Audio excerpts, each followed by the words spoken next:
raid a rendez-vous avec un kamikaze équipé d'une ceinture d'explosifs.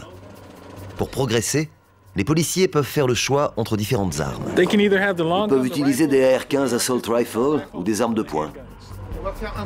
Le but du scénario est de désamorcer la bombe. Pour ce faire, l'équipe va travailler en collaboration avec les démineurs.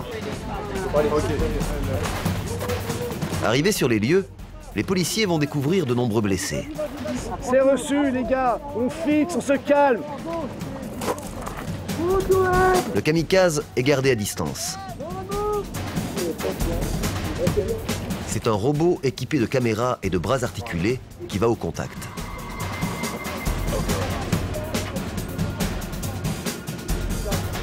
Face à moi.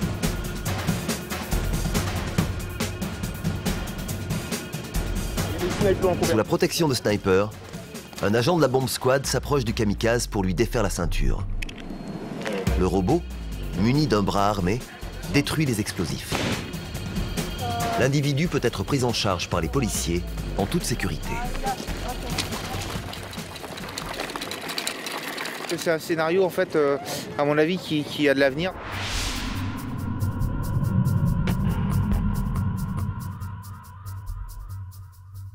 Dans le sens où de plus en plus on utilise des explosifs, on est amené même dans nos pays maintenant à rencontrer comme ça des personnes qui sont des kamikazes en fait. Hein. Donc il faut s'y préparer et là c'est bien de pouvoir travailler avec ce qu'ils appellent la bombe squad, nous ce qu'on appellerait les démineurs, de façon à avoir une bonne communication et à optimiser en fait nos modes de fonctionnement et de travailler ensemble. Le raid finit premier sur cette épreuve. Après 30 heures de challenge, l'équipe doit se présenter au deuxième contrôle médical. 1 kilo en moins, en 26 heures. Pour l'instant, on ne ressent pas la fatigue. Je pense qu'on va bientôt attraper un coup de barre comme le 30e kilomètre du marathon. On se déshydrate complet, on transpire énormément sur les exercices, donc on perd beaucoup de flotte, quoi. Mais je pense pas qu'on maigrisse. Finalement, on pensait pouvoir dormir comme les marins, c'est-à-dire 10 minutes, un quart d'heure à chaque trajet. Et en fait, non, les trajets sont soit trop courts, soit trop pressés. On se relie en plus la situation dans la voiture pour se préparer un petit peu. Et donc finalement, on ne dort pas du tout. Ça, c'est seulement au débriefing médical là qu'on va avoir peut-être une demi-heure pour essayer de s'endormir. Mais bon, il y a du bruit, tout ça. Pour l'instant, on est sans sommeil. Je me sens comment? Je suis en pleine forme.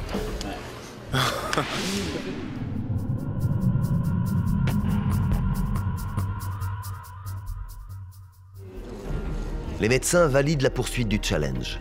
Les 30 minutes qui restent laissent aux policiers deux choix, dormir ou manger.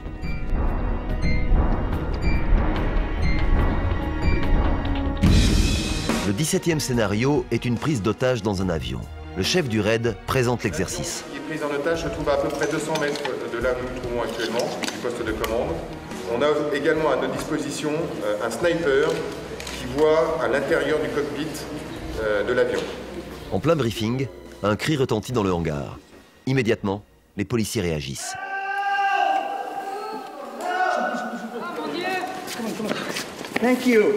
Merci. Merci, j'ai pu m'enfuir. J'ai besoin de docteur. Aidez-moi. Je suis descendu de l'avion. J'étais dans l'avion. Vous pouvez donner le nombre de terroristes? Mais il y en a 3 ou 4. Au moins 3 ou 4. Je pense 4. Ils sont habillés comment? Habillés en tenue de camouflage, comme des militaires. Ouais, c'est mon équipage. Mais il y en a 3. Une fois les renseignements collectés, le raid progresse avec l'assistance d'une micro-caméra cachée dans un engin très particulier. Le choix tactique retenu consiste à intervenir simultanément à l'avant et à l'arrière de l'appareil. L'assaut est donné.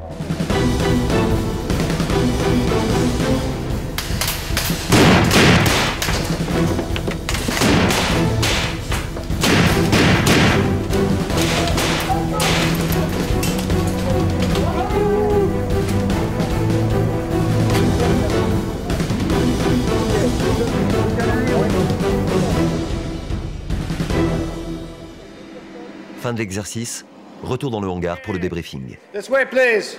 Follow me. Quand vous voulez neutraliser les terroristes, essayez d'évacuer les otages le plus rapidement possible et mettez-les en sécurité.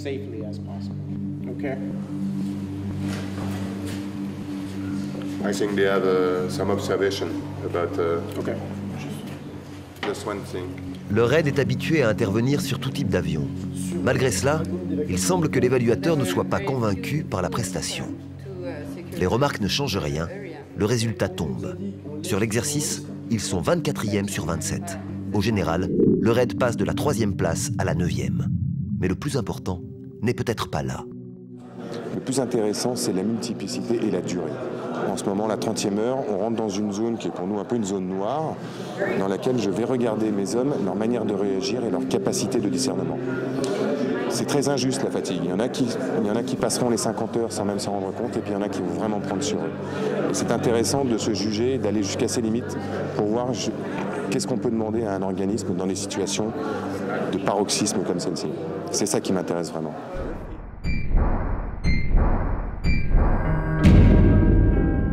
Après l'avion, c'est sur un bateau et dans un train que l'équipe doit intervenir.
Le RAID a rendez-vous avec les services secrets américains. Le convoi du président des États-Unis a été attaqué par plusieurs individus. Des gardes du corps sont à terre. Le chef d'État blessé a été extrait du véhicule et mis en lieu sûr. Les policiers doivent reprendre le contrôle de la zone pour exfiltrer le président. L'équipe décide d'envoyer 2 snipers vérifier les points hauts et renseigner les policiers sur la situation. Philippe de la Yenne. On est arrivé à l'étage supérieur. On va investir le toit de l'immeuble. C'est reçu? Oui, bien reçu. On arrive du mal à le visualiser d'où on est.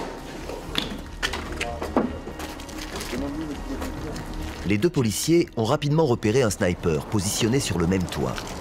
L'approche se fait en toute discrétion. Allez, tente-vous!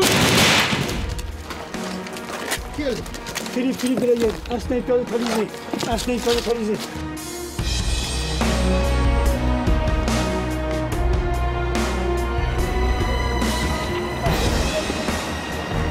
L'équipe au sol peut désormais progresser sous la protection des tireurs d'élite.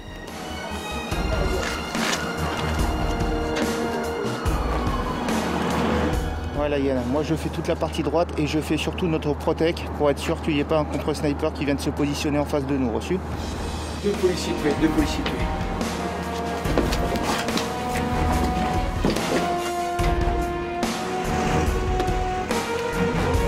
Le président est retrouvé sain et sauf. Il est juste choqué. À l'extérieur, les snipers ont repéré un suspect caché dans un pick-up blanc à l'avant du convoi. Il est rapidement neutralisé. Le chef d'État est transporté rapidement vers une unité médicalisée. Fin de l'exercice.